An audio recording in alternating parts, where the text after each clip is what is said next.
শিল্পী চক্রবর্তী পরিচালনা আগামীকাল অনলাইনে রিলিজ করছে, কি বলবে যে দর্শককে সবটাই কি অনলাইন হয়ে যাচ্ছে, ভালোবাসাও কি অনলাইন হয়ে যাচ্ছে সেটাও? সবাইকে জানাই আন্তরিক শুভেচ্ছা ও ধন্যবাদ।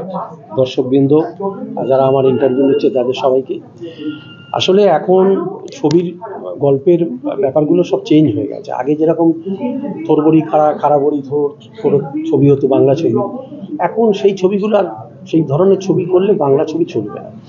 বাংলা ছবিতে সবসময় একটা মেসেজ দিতে হবে, আর টেকনিক্যাল সাপোর্টটা খুব জোরালো নিতে হবে।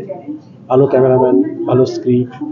তা এর মধ্যে শিল্পী অনেকদিন কষ্ট করে এই ছবিটা অ্যারেঞ্জ করেছে, ওর প্রথম পরিচালনা।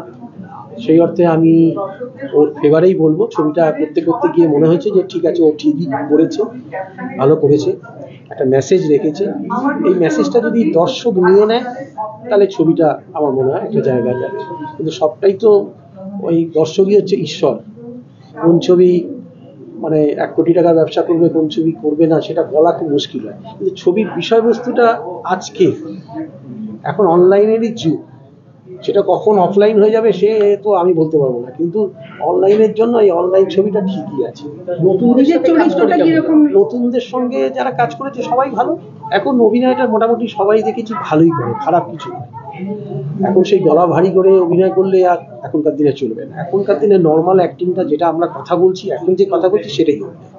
সেটা একটা সময় ইন্টেলেকচুয়াল ছবি কিছুটা। নিজের চরিত্রটা একটু বলুন। আমার চরিত্র একটা কমেডি চরিত্র, খুব একটা মানে একটা কমেডি টাইপের একটু চরিত্র, ফানি চরিত্র।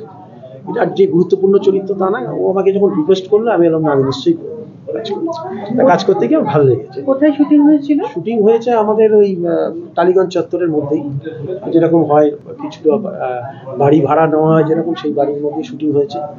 আর তার সঙ্গে আমার রাজেশ শর্মার সঙ্গে বেশি সিন ছিল। আর এইরকম আর কি, একটা মজার চরিত্র, ফানি চরিত্র।